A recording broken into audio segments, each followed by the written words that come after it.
ఒంగోలు మండలం కరవది గ్రామ ప్రజలకు సంబంధించి రైల్వే గేట్ సమస్య ఉందని, ఆ సమస్య పరిష్కారం కోసం అండర్ పాస్ నిర్మాణ బ్రిడ్జిని ఏర్పాటు చేస్తున్నామని ఎమ్మెల్యే దామచల జనార్దన్ అన్నారు. కరవది గ్రామ రైల్వే అండర్ పాస్ పనులు సమస్య దృష్టిలో పెట్టుకుని రైల్వే అధికారులు, పంచాయతీరాజ్, రెవెన్యూ, విద్యుత్ శాఖ అధికారులతో సంయుక్తంగా సమావేశం ఏర్పాటు చేశారు.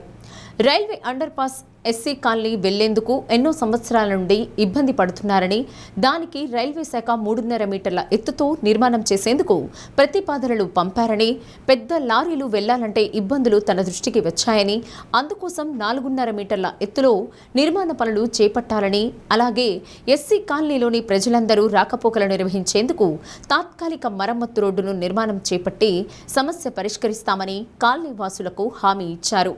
కరవది రైల్వే మెయిన్ గేట్ ఫ్లైఓవర్ బ్రిడ్జికి ప్రతిపాదనలు చేశారని, పనులు పూర్తయ్యేసరికి 2 ఏళ్లు పడుతుందన్నారు. ఈ సమస్య పరిష్కారం అయితే గ్రామాల ప్రజలు కూడా రాకపోకలకు ఎలాంటి ఇబ్బంది ఉండదన్నారు. గ్రామంలోని కొన్ని సమస్యలను ఎమ్మెల్యే దృష్టికి తీసుకురాగా వాటిని కూడా పరిష్కరిస్తామని హామీ ఇచ్చారు. పిఏసిఎస్ మాజీ అధ్యక్షులు పోలవరపు వెంకటరామయ్య, నగర పార్టీ అధ్యక్షులు మదన్, అధికారులు పాల్గొన్నారు.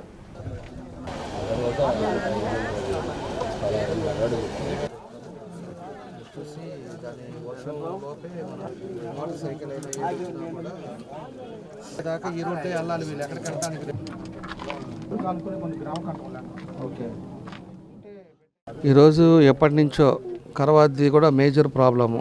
ఈరోజు ఒంగోలులో వచ్చేసి అక్కడ అగ్రహారం గేట్ దగ్గర ఏ విధంగా ప్రాబ్లము ఎప్పటి నుంచో 1-2 గంటలు వెయిట్ చేయాల్సి వస్తుందో, అదే మాదిరి ఇక్కడ కూడా కరవాది కూడా మేజర్ పైన విలేజెస్ అన్నీ కూడా ప్రాబ్లం ఉండేది.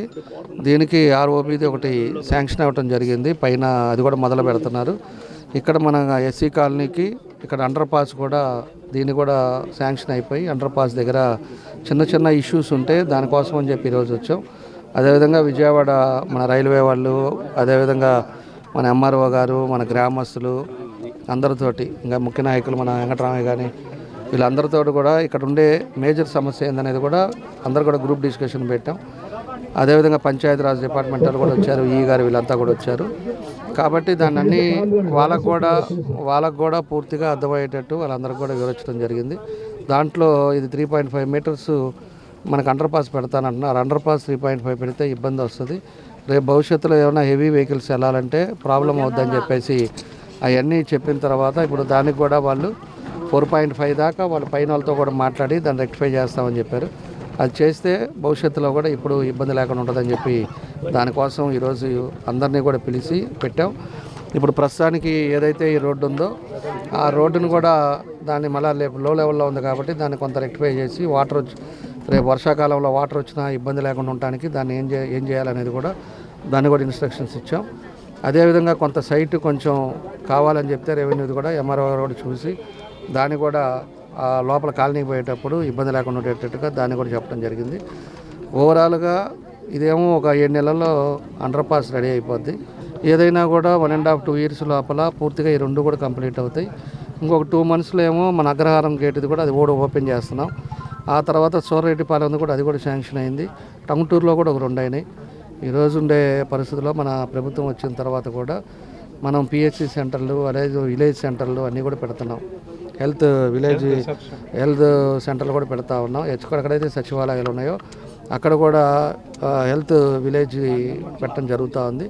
కాబట్టి ఎక్కడికెక్కడికి హెల్త్ ప్రికాషన్స్ కానీ, అదేవిధంగా రోడ్స్ కానీ ఇవన్నీ కూడా ఈ ప్రభుత్వంలో అన్నీ జరుగుతున్నాయని చెప్పి కూడా తెలియజేస్తూ ఉన్నాం.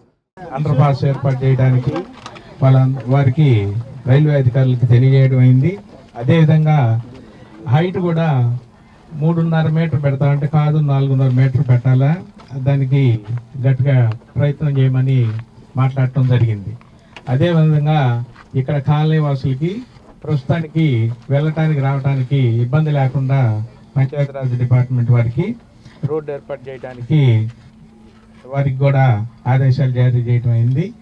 అదేవిధంగా ఇక్కడ ఆ రాకపోకలకు సంబంధించి స్తంభాలు కొన్ని ఏర్పాటు చేసి, అంటే లైటింగ్ కూడా ఎలక్ట్రిసిటీ డిపార్ట్మెంట్ వారు కూడా రావడం జరిగింది.